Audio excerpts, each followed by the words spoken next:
So 7, and now at 10, you're not even out fucking still playing. Give it up for Josh McGrillen!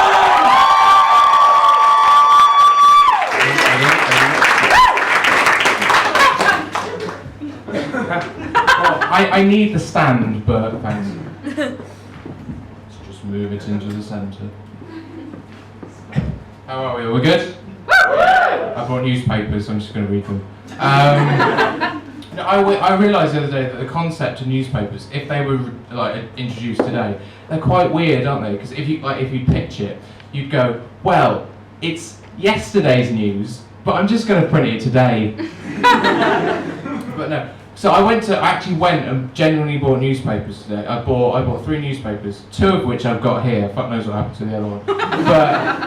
But I bought The Guardian, which I felt quite smug about buying because it meant I was sort of quite intelligent and all that. And I bought The Eye as well, which I've got here, which is kind of the same thing but just quicker. And then I was ashamed of the last one I bought because I bought The Daily Mail. Oh. Yeah, when I was going to the checkout, and I knew the cashier was giving me a dirty look, thinking he's buying The Daily Mail. What a cunt. It might be a bit early for the C word, but press on anyway. But yeah, I found some funny stuff in these newspapers, and I'll go through some of it now. So let's just with the date. I'll come back to it because of stuff, but I've got something in here. Let's just open it. No, that's not the page, that's the TV listings.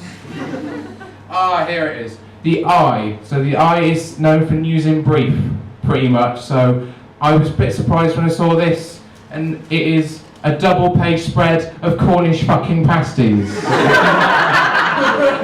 Who needs to know about them? I think people know that they exist already. But there is a bit here, which I'm going to do that because it's just confusing. Right, but this is the first bit, and it goes like this. In what is being billed as Planet Hollywood with a Cornish twist, an Oxfordshire-based businessman is planning to create Britain's first Cornish pasty museum. I don't know what that would entail, and to be honest, I haven't written anything for that.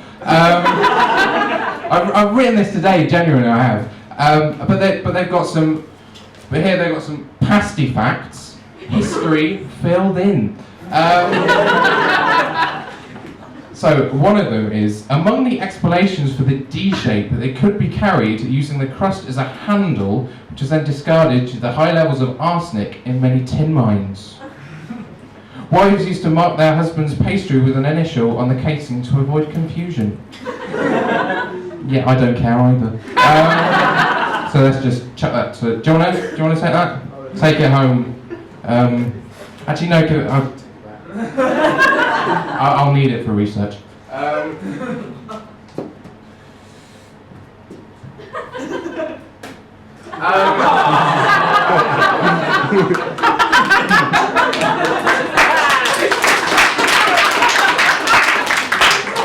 I instantly regret doing that because it's just like a pool. I don't know how to mop it up. Look at that. Right. Now we can press on. Right, in the Daily Mail sometimes you get people doing their own columns and shit, and there's a column here from a psychic or whatever they call themselves. People who think they can talk to the dead, and this is a little bit about their history and their club dating history. When they go to the clubs, they enjoy clubs. And the little title for this mini article bullshit is, "It helped me to get the guys. So one night at university I was drinking with friends when I noticed an attractive boy I didn't know leaning up against the wall. I sidled up and started telling him about what I could do by just using my gifts. But his first name started with a J. His family were Lutheran, and his brother was age 7, and his father had left home. His name was Jeremy. As I continued to hit the nail on the head, His easy smile faded. How? He spluttered. Are you a stalker? No, I said. I'm just a psychic. So that's that bit.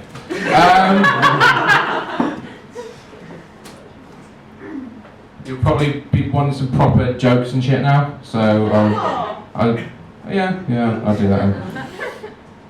So, does anyone know a place in Bath called The Nest? Yeah! For all the freshers, don't worry, it's not a real nest, although there are birds in it. It's a club. So I was in there one night. Fuck knows why. But look at me. Just look at me and think, oh. Look at yourself in the mirror thinking, oh, for fuck's but I found myself inexplicably in this club dancing with this girl thing. For normal people, this would be fine, sort of dance with a girl. But unfortunately, I'm one of these gay stand-ups.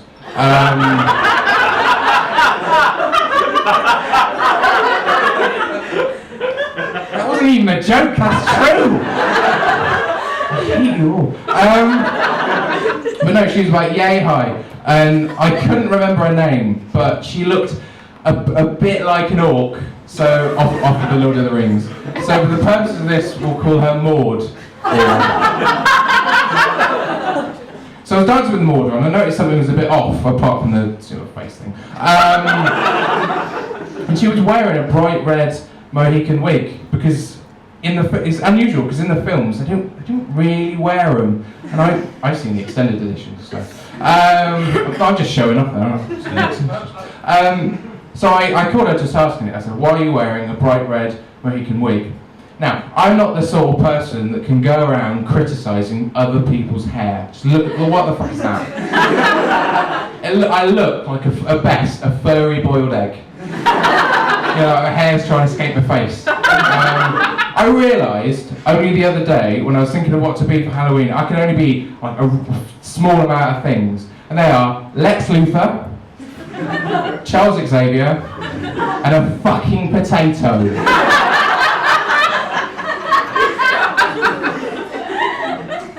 But anyway, back to the story. I was padding. So she was quite cross. Can't speak. But she got quite cross about that, and so she was like, "I'm on a work outing." I'm hobbits. Which is weird because she came alone, you know, not another Uruk-hai sign. You know, normally they have like a legion with them or whatever it is. But then she started getting a bit weird. She was like, "Where are the Jaeger bombs?" And I was like, "I've taken the Jaeger bombs to Isengard. I'm sorry." And then she started getting a bit more like touchy-feely, like that sort of feeling. That's what feeling is. But yeah, I'm just doing this for my own amusement. So she got all touchy-feely, and she was like, "I want to see your man flesh."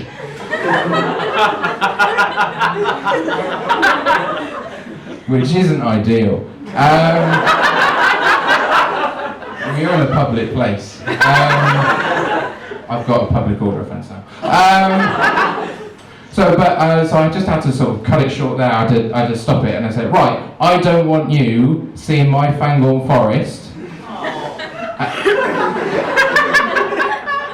And I don't want to put my Bilbo into your One Ring." So I left. I had to leave because my mate, the Balrog of Morgoth, wasn't allowed in. The bouncer at the door said, "You shall not get in without appropriate footwear."